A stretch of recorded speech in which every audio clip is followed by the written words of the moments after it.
So you know how silos actually look when they're like on a farm? Missiles, kind of. Yeah, they look like missiles and they're separate. Yeah, the answer is not to build a suspension bridge between them. Hey everybody, welcome to the show. I'm Rodney Evans, and that guy in the hat and as of 2 seconds ago, dark shades, is Sam Spurlin. We're really dropping the ball on not having this be a video podcast because I was really bringing a pretty strong look to the podcast today with my indoor shades. Wait, Sam, should we commit to our next recording being our first video recording? I think we can do that. We could put that energy out into the universe. It's going to be amazing. Find us on YouTube, folks. Yes. But not today. Today, we're just going to talk. Welcome back to At Work with Reddy. This is a podcast about modernizing organization as the future of work meets the present moment. Each episode, we turn our attention to one common organizational pattern that we think is worth digging into. We pull it apart. We propose solutions about what to do instead. This week's episode, we're talking about silos and structure. And amazingly, except for the Ready for Anything arc, we have never done a structure episode really on this show. I know, it's pretty wild. Maybe it's like follows our ethos of like we try to do structure last in our work and we're going to do it last in our podcast. I don't know. But it is everywhere and we do have to talk about it. So we will today. But before we do that, what kind of check-in flavor you got for us, Sam? Oh, I've got a very stupid check-in question for us today. Fantastic, because I for the last couple, brain cells rubbing together. We were like, oh, we're gonna try to make our check-ins kind of relevant. You know, like it'll get us like it'll be like a nice on-ramp into the topic. I remember that. I've taken the spirit of that and just utterly kind of barely gave it any sort of respect and then threw the rest of it out the window. Rodney, since we're talking about silos today, if I could give you a grain silo filled with anything, what would you want your silo to be filled with? Oh my God. This is such a great question. I don't think this is dumb. You've caught me in a very particular moment because the two things that I would love for my silo to be filled with are patience and uninterrupted sleep. It's very abstract. Yeah, I can't think of anything tangible. Like I know people would be like, get money, but actually I'd rather have patience and uninterrupted sleep than money. And if we could stockpile those into a silo, we would give them to you. Thank you, Sam. What would be in your silo? I mean, I'm not going to say money because that's just lame. Right? Get money. I mean, it's not. You can say money if you need money. How about giant ball pit? Ooh. Like giant ball pit. I feel like you're going to get lost in there if it's a silo, Sam. Probably. Here's what I want. I want to be harnessed from like up above so that I can be pulled out at any sign of danger. How am I going to know that you want to get out? I'll have a radio and we'll be connected via radio. And I'll Sam, say, I feel like maybe just a regular size ball pit is better. This plan is deeply, deeply flawed. I told you this question was very stupid, Rodney. You so went stupid. with a idea of something, a concept, and I went with the most juvenile answer possible. That's also a death trap that I'm really worried about. Yeah. Okay, cool. Well, that was a really weird and fun check-in. Okay, so today we are going to talk about structure. We're going to talk about silos. I am going to take a first swag at what the essential nugget is that I think makes this pattern an interesting one to dig into. And that is that an organization strategy or a function strategy or a team strategy and all of the work to bring that strategy to life is cross-functional. There is so little in a complex system that stays tidily inside of a silo. And so the fact that work is cross-functional but the org does not operate cross-functionally is a real problemo. And that, my friend, is the pattern that we are going to get into. It is a juicy pattern with lots of different ways to dive into it, I think. And I think in the spirit of what we were trying to do here, let's sit in the challenge for a little bit and actually give it its due. So how do you know when you are dealing with an incredibly siloed organization, let's say working with a client? Like, how do you know this pattern is true in any organization? Well, There are usually a few symptoms that are pretty clear. One is where there are cross-functional programs, they're very, very hard to understand. And it's hard for the folks working on them to make progress. And it doesn't usually seem like it's because of incompetence or even necessarily resourcing. It is because there is not a way to easily collaborate across the org chart. Yeah.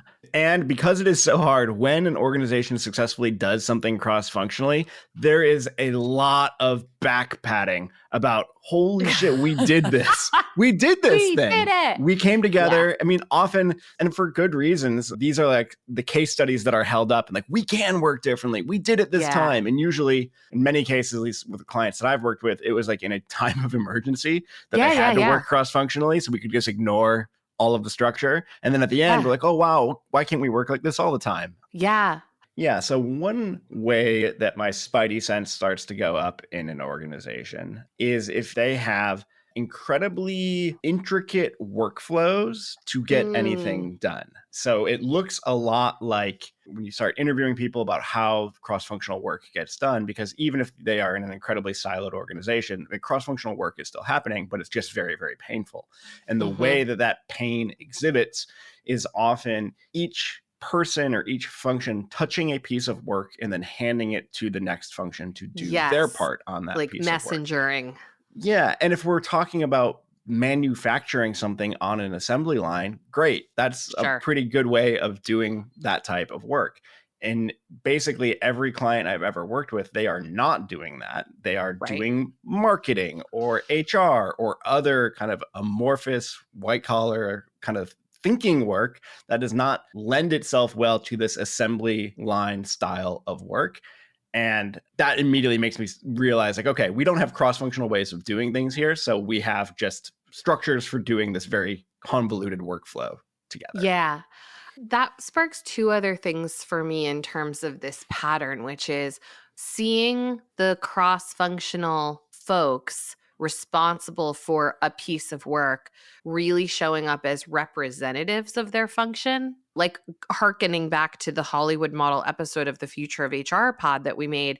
It's like the idea that we could have something that's mission first and we organize around what that mission is. We don't worry too much about where home base is. But a lot of times when we're operating in very siloed organizations and there is a piece of work that is cross-functional in nature, everybody shows up and they're like, I'm the marketing person.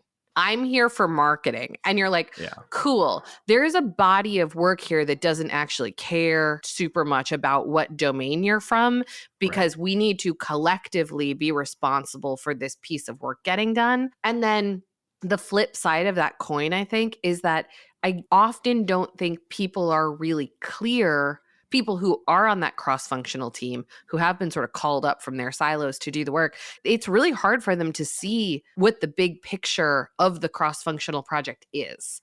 So I cannot think of a client I've worked in where there hasn't been sort of like one big hairy cross-functional thing that the people inside of it are like, yo, do you know what we're doing or why or like when it's going to be done or like what will be happening when it's done? Like, it's really difficult without that sort of context to orient yourself as a cross-functional contributor.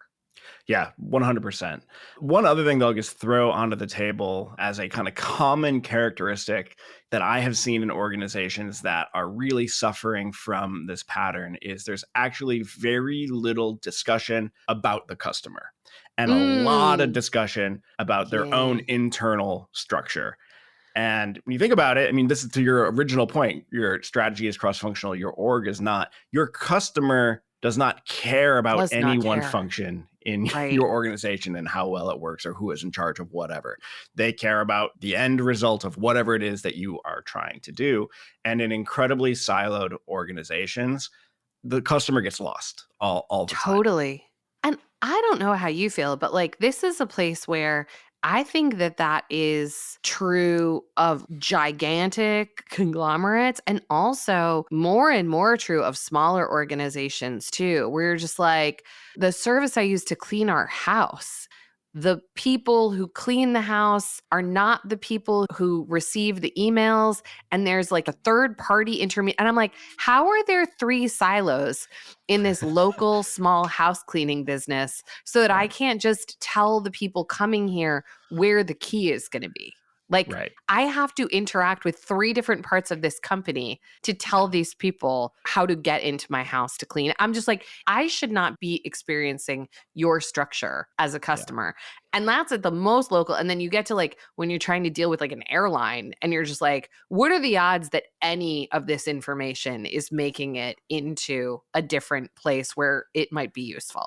Very low odds. Are they low odds? They seem to feel low. They sure do.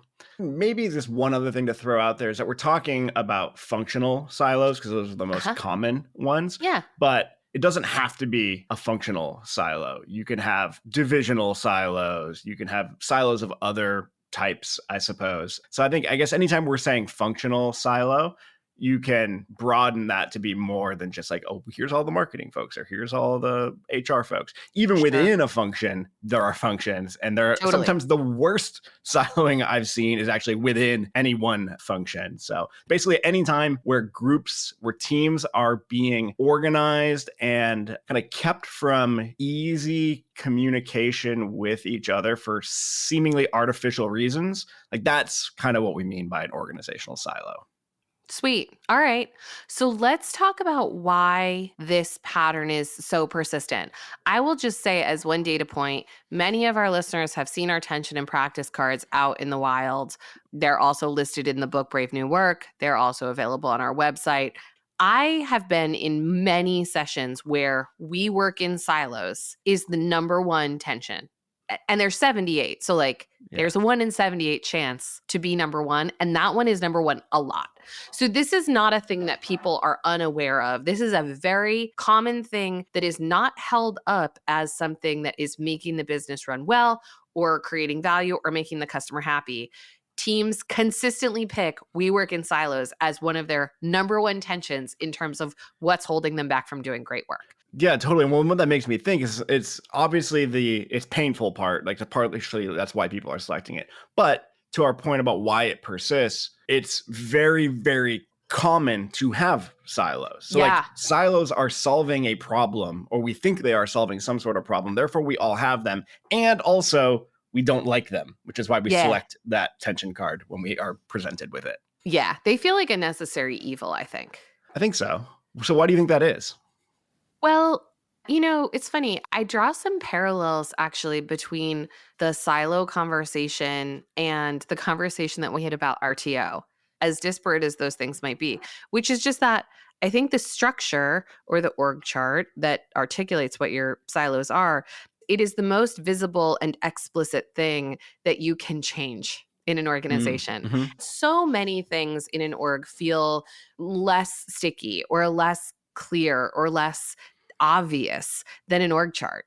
And so this feeling of like, if we can just get the right organizing principles in place, finally we'll be free. It's a myth that we want to buy into because it feels so much better than admitting that there is not one perfect way that we're finally all going to sign up for and is going to solve our problems. But man, it would be nice if there was. So I think we persist in having these functional silos or, silos within silos because it feels calming. It feels like a way to tame the mayhem of a large, messy, complex system that's hard to navigate. Totally. Take the gnarliest, largest organization and you can write down the org chart pretty straightforwardly. Like it's not hard to do. And then once you have that in hand, you can tell yourself all sorts of things about how things work or how they should work or who is doing what. And that sense of, I think, calm or knowing what is happening or what should be happening is super attractive when the alternative is what? Chaos? Some version of some flavor of chaos, maybe? Arf. No thanks. Yeah. I also think that there is something about functional organization that is positive, right? So we know that like with like in terms of jobs does some stuff. It is better generally for career development because it is easy for someone to see what the next level of expertise in their very specific kind of role looks like, which is harder to determine in a more cross-functional setting. It is easier to assign accountability. Obviously, we know that this is fraught because it's like you'll have a huge like technology implementation and the accountability gets assigned to, call it like the infrastructure team, even though there's 6 functions involved. But it's easier to go like, you know what, you're going to be like the chest to poke. Again, it just creates shortcuts. It creates shortcuts to go, I know what good looks like. I know who to blame when things go wrong. This is a tidier way to organize work than paying attention to how the work actually gets done. Totally. And I think there's even just a social or relationship aspect to it too. You're surrounded by folks who speak the same language, have the same expertise, who kind of care about the same things, kind of see the organization in similar ways. You can commiserate together. You can celebrate things together that other functions wouldn't necessarily understand. Like, it's nice to be around other folks who see things similarly to the way you do. Yeah. Absolutely. I think that's very true. You know, I've talked before on this show about the year that I spent really reading about evolutionary biology and tribalism in humanity, and took sort of a long dive into that because I wanted to understand the social dynamics of teams and in-groups and out-groups and things like that. And like, you know, my takeaway from that is human beings are wired to assortment. Like, all we want to do is be like, how much like me are you? Now you come over here. And if someone is 1 degree less like you, they go over there. Like, that's just how we are basically wired. And so I think that siloed behavior really follows that, where I'm like, naturally, my default, my resting state is to pull people closer to me who I feel like I have more in common with. And at work, that is often going to look like the people who do the same job as me in the same way that I do it. Totally. And I'm wondering now if we are just trying to hijack that innate desire when we are doing things like setting up mission-based teams. I mean, is a mission-based team essentially just a better silo? Like, let's silo around a mission, a customer need, some piece of value creation that we are trying to make happen. Let's have that be our silo. And everything that we're talking about in terms of the good of silos, we get to then use in a more cross-functional way. I think that's exactly what we're doing. We are taking the natural tendency to assort and saying, assort based on the mission. Let's have the thing that we have in common that we're going to cohere around be the most important work of the business, rather than like, Sam and I both like dumb hats and chocolate chip cookies. So now we make a podcast together. Like, let's be more intentional about what we're trying to go after. This also, Sam, goes back to the point that you made earlier. Like you said, we always find examples in organizations of under threat or in an emergency, the way that the org chart gets put to the side and people cooperate and collaborate. And I think that part of why that happens naturally is because when there's a call to do cross-functional work, when there is a program that demands real cross-functional participation, none of us want to disappoint and frustrate our home team, our home function. Like, I don't want to get pulled out of my HR team to go do a mission and have them be like, look at that butthead who is now doing work not the way that we would do it and isn't representing our perspective in that team and isn't basically loyal to us anymore. Now probably she's having loyal. More fun than we she's are having more right now. fun with her new friends on this mission-based team. And I think that all of those social dynamics that do creep up and are very real kind of get put to the side in an emergency. Right. So it's like, to your point about hacking the sort of tribal tendency with missions, we are also hacking the emergency response to say, like, rather than it being an emergency that demands your loyalty, we're going to make it a priority that demands your loyalty. And it's going to be a really valid excuse for you saying to your home crew, like, priority that demands your loyalty. Like, for the next 3 months or 6 months, or as long as it takes to deliver this program, it's program first, you guys second.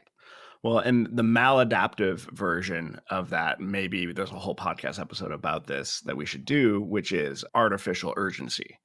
Totally.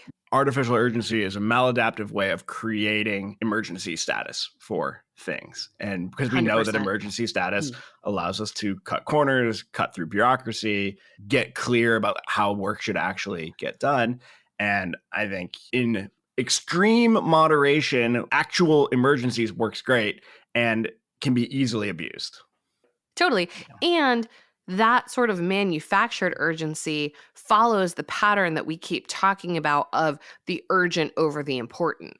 We want to replace the emergency with the important work, which is often not an emergency. It's often just the right medium or longer term thing to do, like a technology implementation or like a new strategy or like a new region or like an acquisition. Like these are important, complex programs and projects that require cross-functional contribution and are often not the urgent thing that's like, COVID started, we got to get the people home.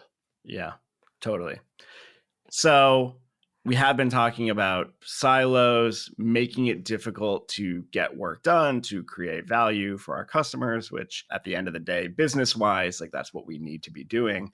But I think an interesting other thing that silos do is they reduce the rate of organizational learning. Agreed. So what I mean by that is we are espousing this desire for experimentation and learning and iteration.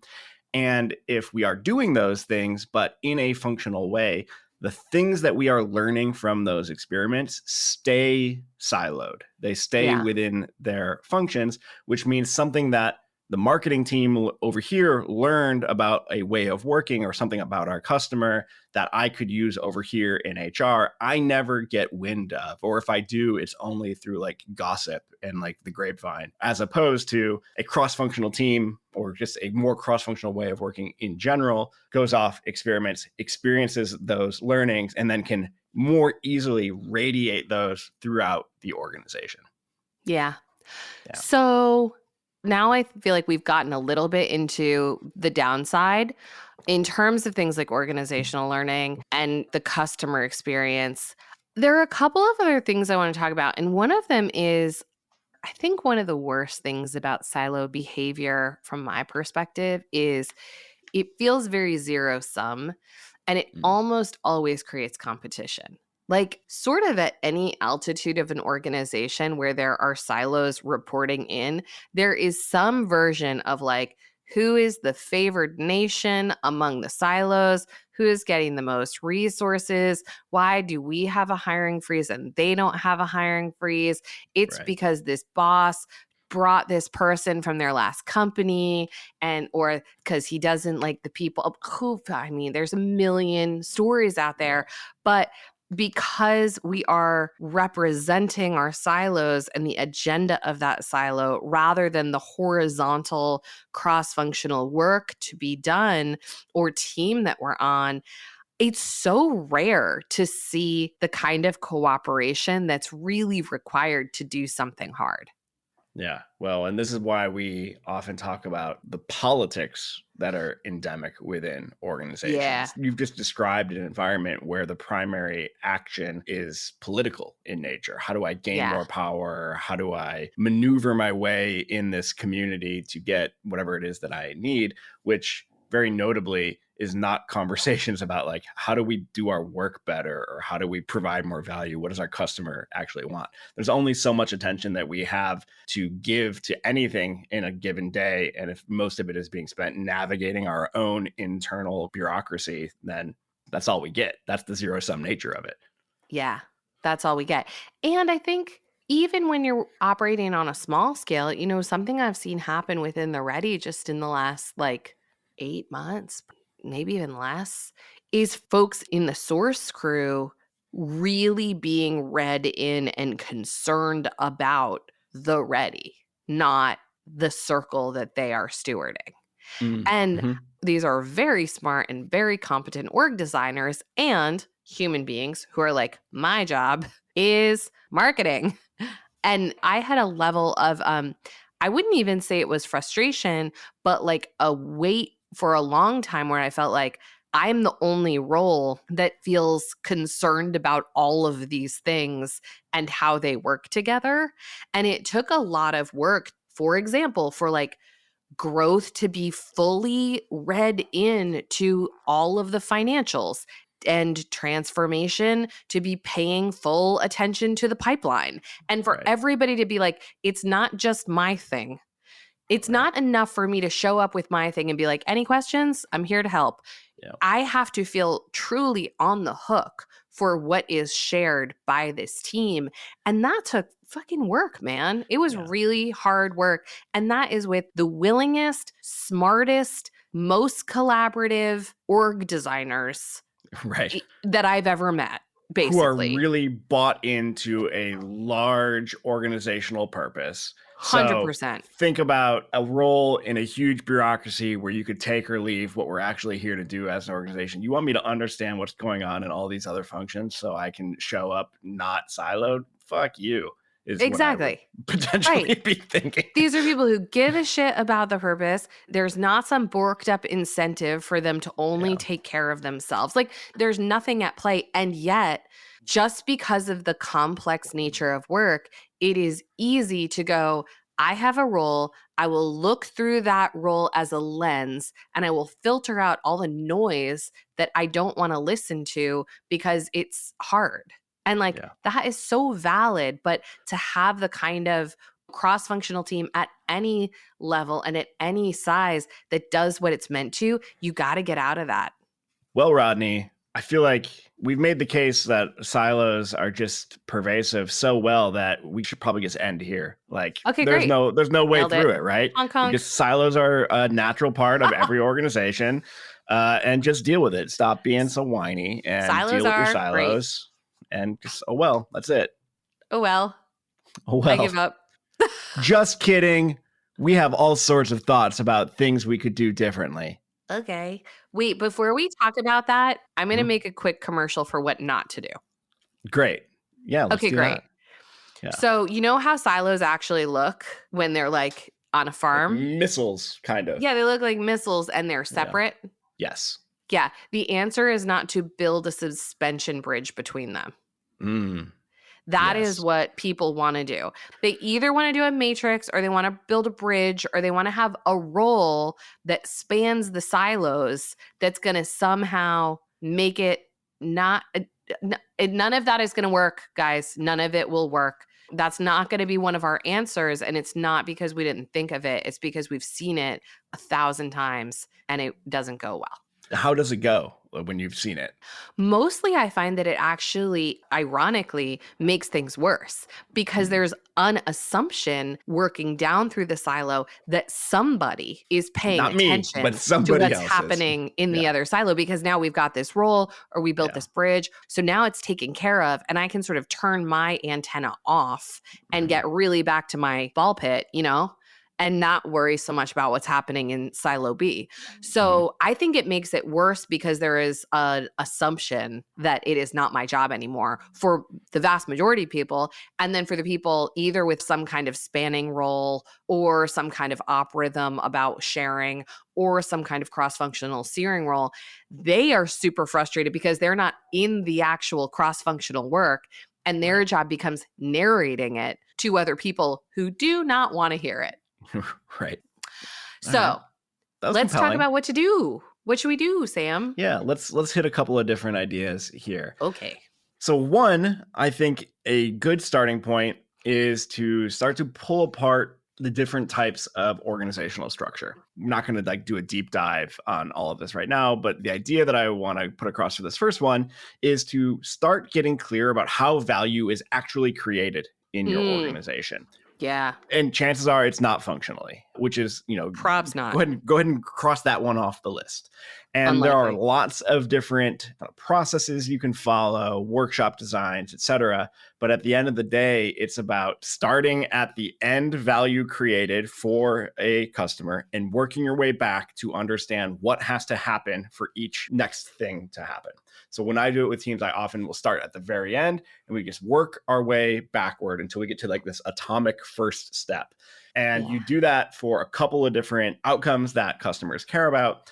you have this incredibly gnarly map. The idea of the exercise is not to make it really tight and even coherent at first. It's just to get it all down on paper. And then you can start having really good conversations about where in this value chain things get borked up. Where are we always waiting? Or where did we just put a big question mark because we don't actually know what happens at this stage of how something gets done? You start bringing people into this conversation about how value actually starts to get created. You can then move that conversation into, well, if we were just going to start from a blank sheet of paper, how would we organize around this work? How would we shortcut all of these steps that we are having to go through to create this bit of value? What's the fastest way we could get to this? And that is where you have the opportunity to build a small mission-based team or cross-functional team to actually go try to make that value happen in a more direct, cohesive, coherent way. I love doing value stream mapping with teams. It's so rare to look at structure that way first.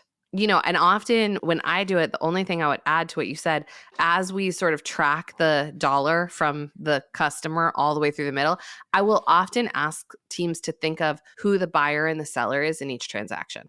So you can be like, all the way from the customer buying from the sales rep. Okay, who is the sales rep buying from? Product? Okay, who is product buying from? Engineering? Okay, who is engineering buying from? And it's like, it can be very interesting to just start to understand that all of us play both the buyer and seller role in a value chain in different moments and for different outcomes. But most of us don't think about it that way. Yeah, absolutely. And I think, this is the sort of exercise where you start to see something that I was talking about before, which is that essentially that assembly line approach to incredibly cross-functional work. It'll become very apparent when you start to map how the work is actually getting done. And what would it look like for us to create fully empowered, multifunctional, cross-functional teams to actually take pieces of work from beginning to end of that value stream, and having that team be our atomic unit and start to build the operating system around making those teams successful. What connections do they need to have to other types of teams? What do those engagements need to be like?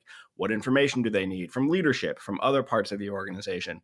And now you're in this kind of iterative process of building an operating system out from a fully capable team, as opposed to from the outside in terms of a pre-existing structure drawn on a piece of paper. I love that. Another idea is to prioritize people rotating. I don't see enough movement in organizations. I feel like a lot of times movement between functions is like for like high potential and high performance people, which I understand that you're doing it as like a reward and for professional development for the people who you feel like you want to invest in most. But I don't often think that it's discussed as much in terms of like what the organization gets when people have real empathy for the perspective of someone in a different part of the value stream. And I see this all over the place at companies as small as ours to like the biggest companies in the world. Everybody thinks that somebody else's job is easier and they're doing it wrong. Like until you're in the seat, it is just so easy to be like, no, my thing is the hard thing that takes real skill just until you have to move. So I understand that there's a tax on that in terms of efficiency, but I think the gains are bigger than people often give credit for in terms of how that cross-functional perspective shifts when you've worked in a different function. And in most organizations, I don't think efficiency is really the thing we should be optimizing for anyway. Again, well, they don't have it now. To be fair. So yeah, let's optimize our very low efficiency to make it slightly better. No, I love that. And with rotations, there's like lots of flavors of rotations, right? Like it's not like you have to go show up in another function and learn how to do it just as well as somebody's been doing it their entire life. Like you can just go and on the light end, like observe and understand and like ask questions, shadow for a day or a week. Yeah. Like that is better than nothing at all. Yeah, I just think stuff like that, it just gives you a different perspective. And I also think that it helps you see how choices that you've made potentially impact other people. So the idea that like maybe I'm in a product team and I've done a bunch of configuration of a system that employees have to use. And now when I'm outside of that team and I have to use the system, I might be like, oh, this isn't the same as when we were testing it. The user experience in the wild is actually not amazing for the following reasons. So I love rotations. What else you got? I think we should be thinking about different structures for different purposes. So we talk about this with meetings all the time, right? Yeah. Type your meeting structure to your meeting purpose. Well, there's other ways of thinking about or visualizing structure in an organization as well. So for example, I'm a little bit loath to even bring up the Spotify approach because it's like I can't imagine why. Years ago, and like everybody just wants to fight about whether or not Spotify actually does it. Yeah, like that's not, set that aside. One of the things I really liked about now we're only talking about that and the problems. Those videos and those articles were the idea of what they would call, chapters and guilds. Use whatever word you want, flim-flams and glim-glorbs. I don't care. But the idea that your chapter is your functional colleagues who you all share a function, and therefore you can get that mentorship, that development, that seeing what good looks like. You can do that without having your home base be that function. So like, what does it look like for that group, that chapter to have an operating rhythm? And what do you actually do if the purpose of that operating rhythm is to be leveling everybody up in their craft, as opposed to this is just our default place where we all hang out? Same thing with what Spotify would call a guild, or more of a community of interest around a thing. Can you use that as a organizing principle for bringing people around cross-functional things to work on, or really anything? I just like the idea that comes up in that Spotify article and engineering videos, which we'll put in the show notes, just that opens our eyes to there are other ways of organizing teams to do different things. Yeah. All right. Do you have one more? I do. This is my wild card. I can tell because it's just on our notes here. It's just one word. Yeah, I didn't want you to steal my ideas. That's some true cross-functional collaboration. I wanted to keep it in my silo, this idea. I think one way of getting out of this that could be an interesting first move in some cases, although we almost never do it, is to just have cross-functional governance over a program. And when I say governance, I don't mean corporate governance like some of our C-suite listeners are thinking of it.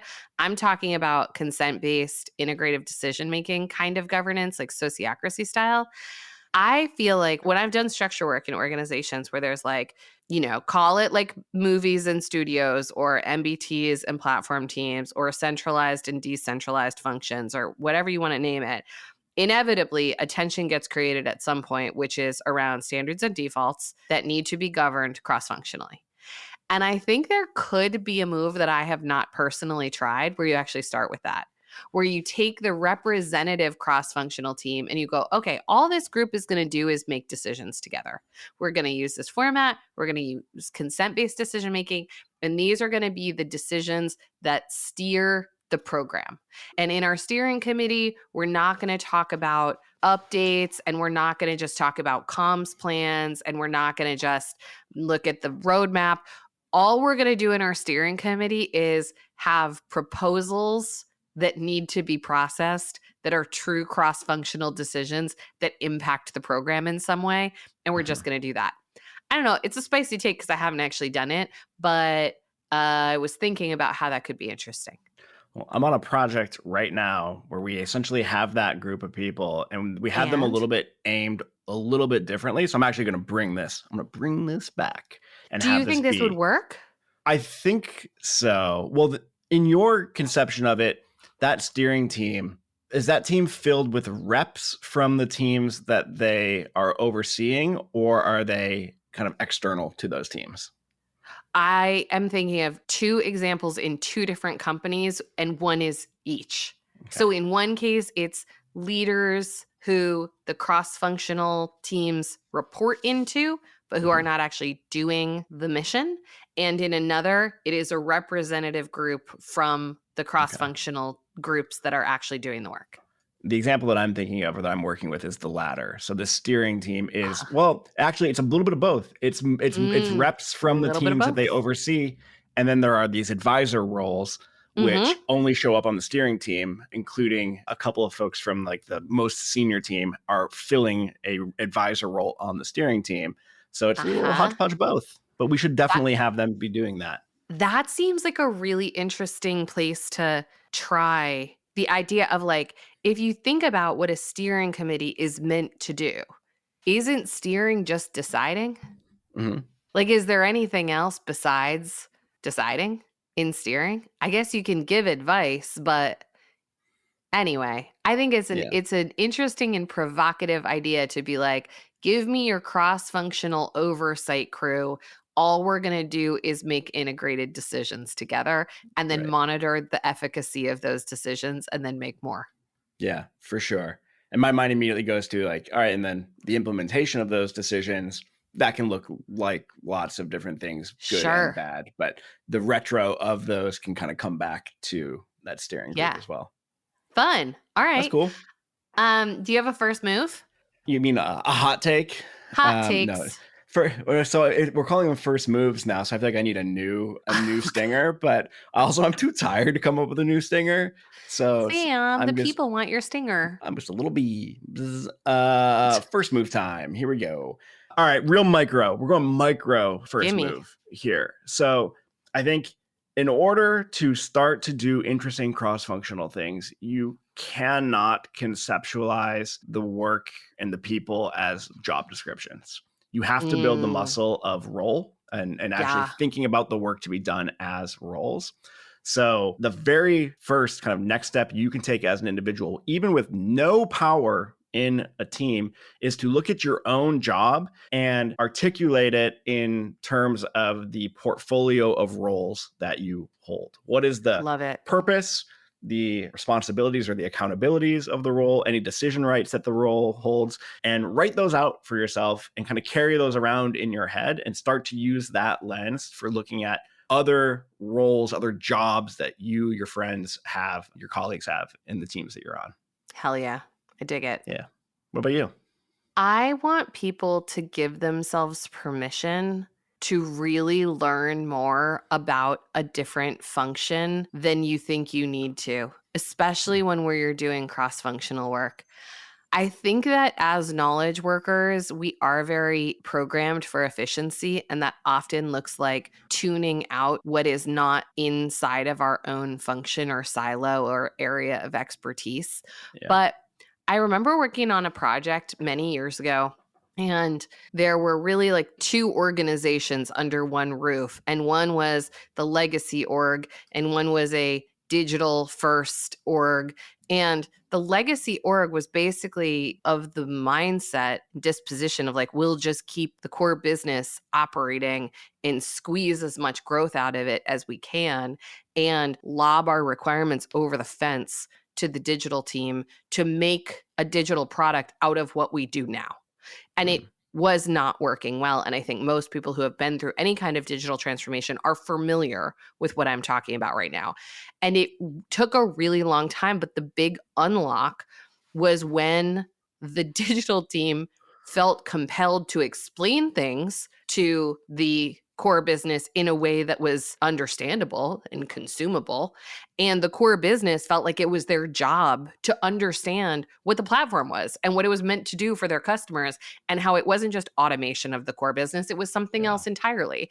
And I think mostly those were very smart and reasonable people who were just prioritizing their own role and their own function and thinking like, that is not my business to worry about, but we're making a real mess as a result. So give yourself permission to like go on a little mind journey into a function that is adjacent to yours or that requires your cooperation, and just like, without needing to give them your opinions, which they don't want, learn a bunch of stuff about, you know, what somebody does. Yeah. I love it. All right. Well, seems like a good place to wrap it up. If y'all like what you're hearing, a review would mean so much to us. We love 5 stars especially, but we'll take whatever. It helps the algorithm. Or forward the show to someone who needs it. Y'all, you have been posting about specific episodes on LinkedIn and starting conversations, and people are weighing in on it. And I don't know how you feel, Sam, but my heart just bursts to see it. Well, my heart gets very warm when I see that. Not in a medical way, in an emotional way. Bro, go to a doctor. So yeah, we're always looking for new topics as well. So post about the episodes that we do record, but also send us ideas for new topics. We're always looking for new topics for the show. So if you have an org pattern that you're having trouble changing, shoot us a note at podcast@theready.com. This show is edited by Taylor Marvin and produced by the one, the only, the bestest, Jack Van Amberg. At Work with the Ready is created by The Ready, where we help organizations around the world change the way they work. Thank you for listening.